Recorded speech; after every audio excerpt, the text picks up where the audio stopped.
In my previous episode, I took you with me to United States, where I tried the Tesla Model Y full self-driving. And that is something different than here in Europe. When I got the first-hand experience of how good this car behaved and how it was driving, I was really impressed.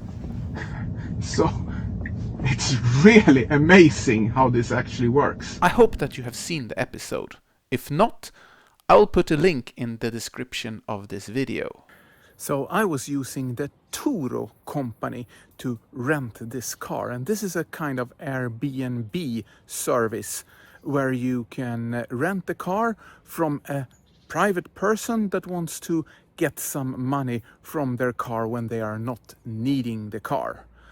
When I signed up for this, I took the highest insurance that was possible on the site, because I know that it's important to have good insurance when you drive a car in the United States.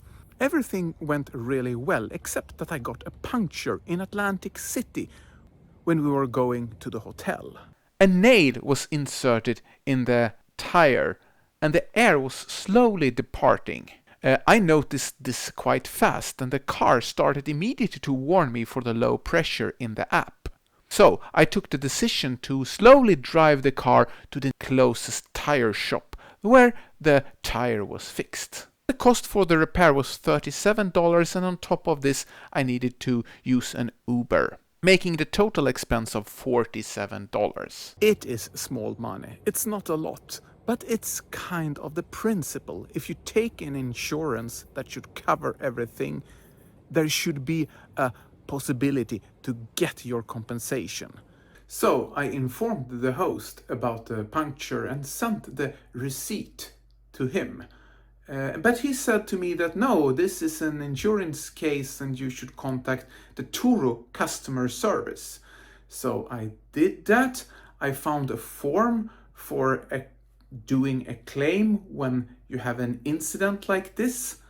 And then I was expecting that this would smoothly be handled by them and I would find my money returned to my credit card within the few next days. But nothing happened. And after contacting them after some weeks, they told me that no, we have just closed this case directly because this should be handled by the host. And the host said to me that it should be handled by Turo. So what should I do? Okay, so I went back to the host and said that Turo says that you should help me with this. And then I get an email after some while that now the claim process has started and this is an exception because it took too much long time before I did this claim. It should be happening within 20 days after the incident. But this is ridiculous, right? And now I'm just waiting. Nothing is happening, and I sent several emails back to them and they are just ignoring me completely. Don't answer. Don't say anything regarding this. Even if I have this insurance that should cover all my costs. It's frustrating that the world has become like this. This is not the first time that I have been ripped off. Okay, of a relatively small sum, but the thing is how companies systematically avoid paying customers their compensation since they know that people don't have time and effort for a fight for it. Hiding behind complicated policies hidden in long, fine text agreements that no one have time reading. Again, a puncture and a cost of $47 is not much.